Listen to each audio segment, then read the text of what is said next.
Hello folks, shintigercurl here, that dude in the straw hat, presenting you with yet another wrestling review. I'm of course here joined by my co-host and roommate, Joe. Say hi, Joe. He's in a bad mood. Now, if you haven't been under a rock lately, then you should know that last night's pay-per-view, TNA's Victory Road, ended in what many have been calling the worst pay-per-view championship match in history. And I had to tend to agree with them. And so right now, TNA is suffering a major backlash from fans and critics alike, mostly concerning Jeff Hardy and his continued stay in TNA.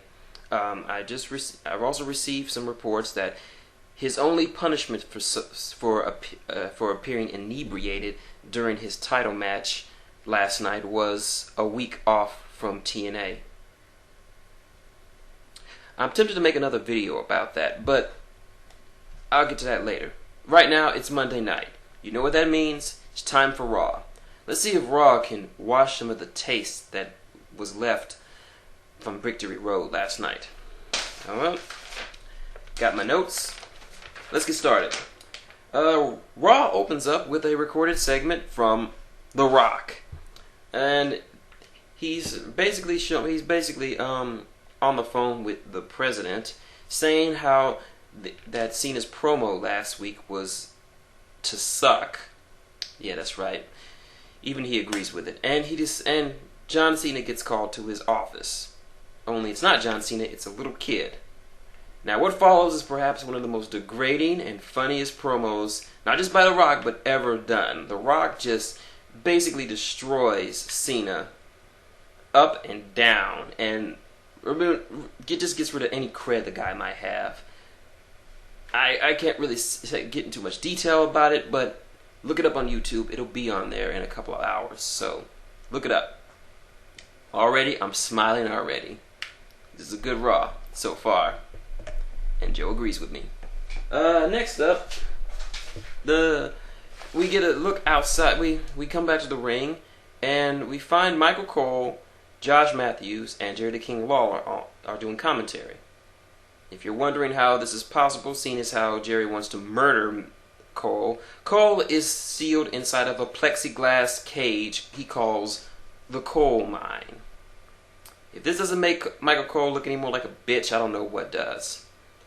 So he announces that later tonight he will have to do an interview with someone who will destroy Jerry Lawler's credibility. We'll get to that later. The Miz comes out, and he basically says that Cena is an afterthought and the Rock is nobody. So then the Raw GM pops in. Cole leaves his little kitty cage to go read the announcement, but Jerry stops him, says he'll read it. So basically tonight, Cena and Miz will both be fighting two people whom they have never fought before. For Cena, he'll be fighting the #1 contender for the World Heavyweight Championship. The finest thing in life, the essence of excellence. Alberto Del Rio. Wink. As for the Miz, he'll be fighting the Punjabi playboy, the Great Khali. So anyway, this is a Great Khali match. You're not going to expect anything real good or technical. It's a blasé match, very throwaway, very short. Then Alex Riley comes in and kind of gets the match tossed out. Then the Miz gets a hold of a steel chair and just destroys the Great Khali. He breaks the chair on Khali's back. The chair is in pieces. And Khali is bleeding from his back, leaving a little pool of blood on the mat. I mean, once again, someone else saying, fuck the PG. But anyway, the match was bad, but this was just what the Miz needed to make himself a much more credible threat. And this really made him look more credible.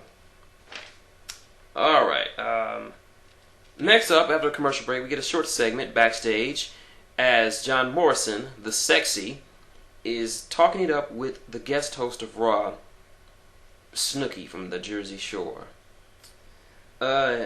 Immediately while they're talking, Vicky Guerrero comes out with Dolph Ziggler, saying that start getting into Snooki's face. Snooki doesn't like this and proceeds to slap the crap out of her. A hard slap that causes her to start crying. Overall, I'm a good way to start yourself, Snooki. Next up, U.S. title on the line. A pimp named Daniel Bryan versus It's a Shameful Thing, Lobster Head, Sheamus himself. Now, this is perhaps the best match on the card. It was very physical, very back and forth. Both of them played to their strengths. It was just very competitive. It's what we didn't get last week. And if you didn't know, Sheamus made the proclamation that if he did not win the title tonight, he would quit WWE. So the end comes. It looks like Bryan is going to win with a missile drop kick when Sheamus hits him with a bro kick in mid-air. 1, 2, 3. Sheamus is the United States champion. Now, I will say this. This was a great match, best match of the card, but it's not good for Sheamus. I mean, he went from being world heavyweight champion to now being champion of the mid card. Ironically, being a champion of a title in which other champions have gone on to become world champions. Don't know how this is going to look for Sheamus, though. However, anyway. Next up, the weighted segment as Michael Cole comes to the ring pontificating, saying how he's going to destroy the character of Jerry the King Lawler.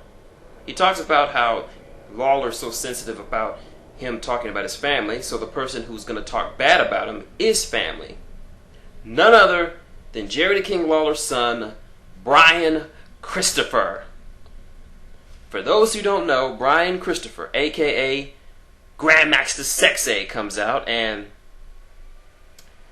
at first I thought Mr. Kennedy had come back to the WWE because he looks horrible. Ugh. He actually looks older than his dad, and that's saying something. I'm thankful he's not actively wrestling, but he just looked horrible. Anyway, Christopher goes on to rail against this old man, and there's a tense stare down between father and son. And as King calls his son, "You're a disgrace to that Lawler name because you associate with that jackass Michael Cole." And they pretty much leave. Brian leaves on bitter terms with his father. Just walks out. Cole decides to rub salt in the wound until that's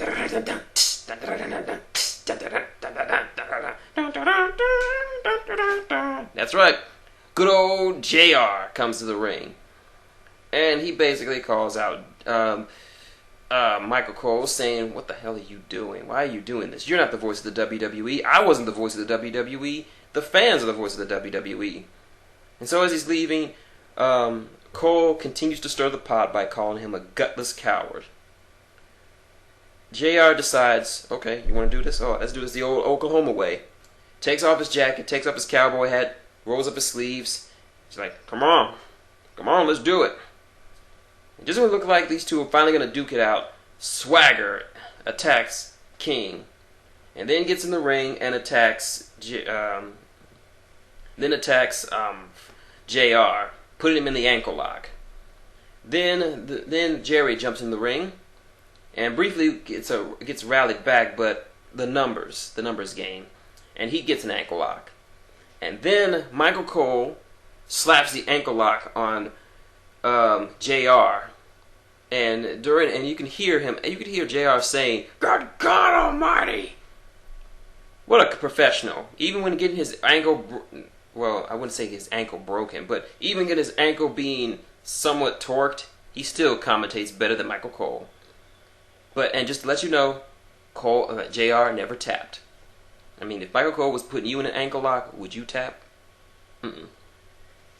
But this is a good build-up for the match, and I honestly hope, as one of my friends on CBR, Jarrett, says, while last year at WrestleMania the beating between that Bret Hart gave Vince McMahon went on too long, the beating that Michael Cole's going to sustain will never be long enough.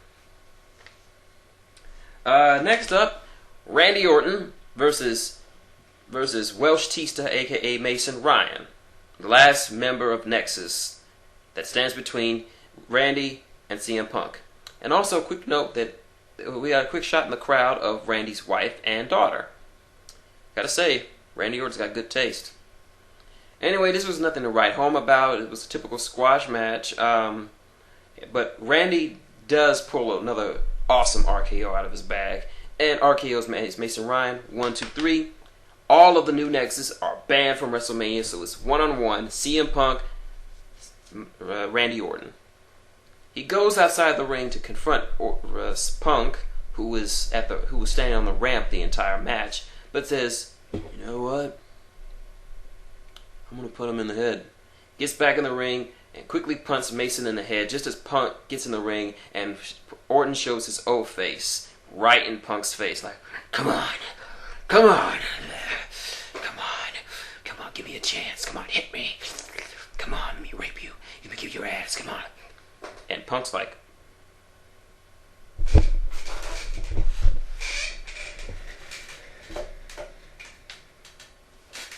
he backs away. So yeah, okay match, not really all that to write on about. Next up, we get the next inductee into the WWE Hall of Fame class of 2011. Now, I know a lot of people might not like this new introduction, but I myself have no problem with it. It's Drew Carey. That's right. And for those who don't know, Drew Carey did participate in, I think, the '99 Royal Rumble. He was actually the first celebrity entrant into the Royal Rumble.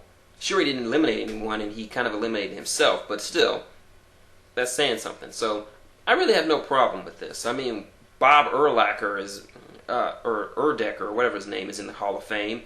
Pete Rose is in the Hall of Fame. Drew Carey can be the Hall of Fame. I don't care. As long as Lawrence Taylor gets in the Hall of Fame, I'll be happy. So, no skin off my nose. Next up, Snooki comes out, and she cuts a short but very to the point promo. And I find myself liking Snooki more. Actually, I'm liking her more than I actually thought I would. She is a little cute, but she's not annoying. Unlike the Shore people on TNA, she's not loud or obnoxious or just in your face. She's actually very classy from the looks of it. She didn't talk there very much, and she didn't really need to. She just let her actions speak for her words. But let's play that for later. The next match, Trish Stratus versus Vicky Guerrero. If Vicky wins, she gets a job on Raw. So basically, it was just a short match. And it was kind of a hot match. I mean, it's Trish Stratus and Vicky Guerrero. I mean, Vicky's hot now. Yeah. So anyway, next Ziggler jumps in the ring and interrupts the match, and out comes John Morrison the Sexy, and he takes him out. Then LayCool hit the ring and just openly beat the crap out of Trish, and thus Vicky pins her with LayCool on top of her. 1, 2, 3. Vicky has a job now.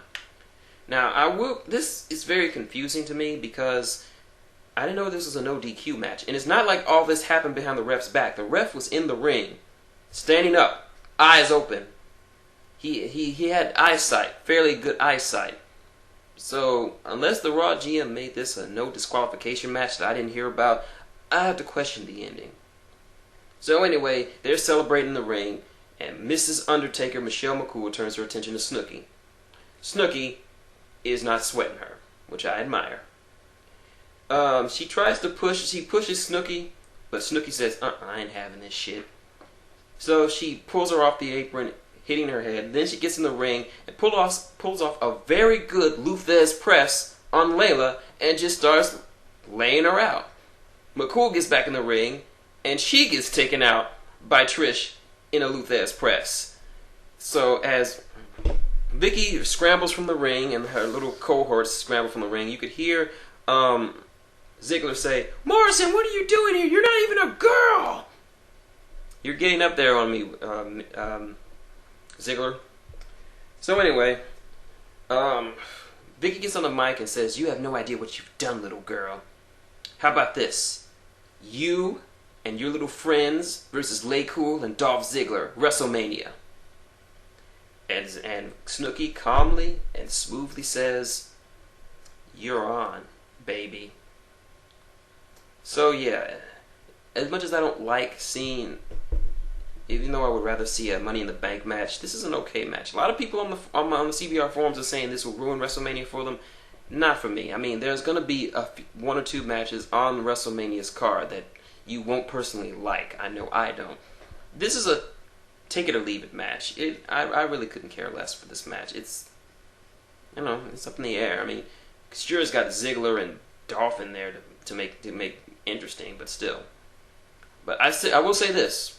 I did like Snooki more than I like those other short people on TNA. Yeah. Anyway, we have a Shawn Michaels promo about what he thinks about The Undertaker, which is pretty much billed for the Undertaker versus Triple H match. Enough of that. Next up, main event. John Cena versus Alberto Del Rio. And Alberto is joined by his NXT rookie, Brutus Clay. So, this is a pretty good match. Very back and forth. Cena seemed to be a little bit overwhelmed by Del Rio's in-ring skill. But during the middle of the match, Cole says that he has on a good authority that The Rock is actually there tonight. So at one point, Cena gets Del Rio in the FU, and then Big Brutus Clay comes in the ring, interrupts, and they start beating up on Cena. Then, if you smell, The Rock's music hit, and out comes The Rock. Now, I say The Rock like this because it's not really The Rock. It's The Miz in a very convincing skull cap. I mean, I didn't even know it was him at first until I really looked at him. I mean, wow, he really does look like The Rock with a skull cap on. And he imitates The Rock perfectly. He got his walk down, his swagger, his gyrations. He gets in the ring. He joins in on Brutus Clay and Alberto Del Rio beating down Cena and gives him a rock bottom. Then they proceed to beat the living crap out of him. Then he picks up a mic. "Cena, this is the 4th week in a row that I've owned you, and I'm going to keep owning you until WrestleMania." And what proceeds is Miz utterly raping John Cena in front of his fans. And it is just, if you're a John Cena fan, I'd turn away. This is a bad night for John Cena. To get verbally and physically raped by both The Rock and The Miz in one night. And The Miz is, while he's beating him down, he's like, "Get up, Cena, get up, your fans, they want you. Get up, Cena, oh, I know you can do it, get up, that's right." And Miz is cementing himself as becoming one of the great heel champions of our generation. And that's not an easy thing to do. He's really getting himself up in this feud, but you know what that means. It means that Cena's going to win the bout. He's going to win the belt at WrestleMania. Yeah. So, that's how Raw ends. My verdict? Slightly above average Raw. I mean, the only good match that didn't end in foobar was Sheamus and Daniel Bryan. Snooki was more enjoyable than I thought she was going to be. The promos were excellent by both The Rock and The Miz. And Michael Cole is cementing himself as a very hateable heel. Not saying I like him, I'm just saying he's really, really hateable. So yeah, if you get a chance, watch that promo by The Rock. It's great. Oh, and before I go, I like to recommend watching Tony Kazani versus Davey Richards from ROH in a pancration match. That's a very good match, very well done. I gotta say, that's pretty good. And also, Mike Bennett, you failed to impress me yet again. But anyway, that's Raw. So I will see you this Thursday for Impact, and let's see what kind of how Impact is gonna get themselves out of this mess that they got themselves into. But I'm not gonna remember that. I'm on a high note. Rob gave me a good show, so I'm gonna go out with a high note. So yeah, this is shintigercurl, that dude in the straw hat, and Joe saying good night and wrestle on.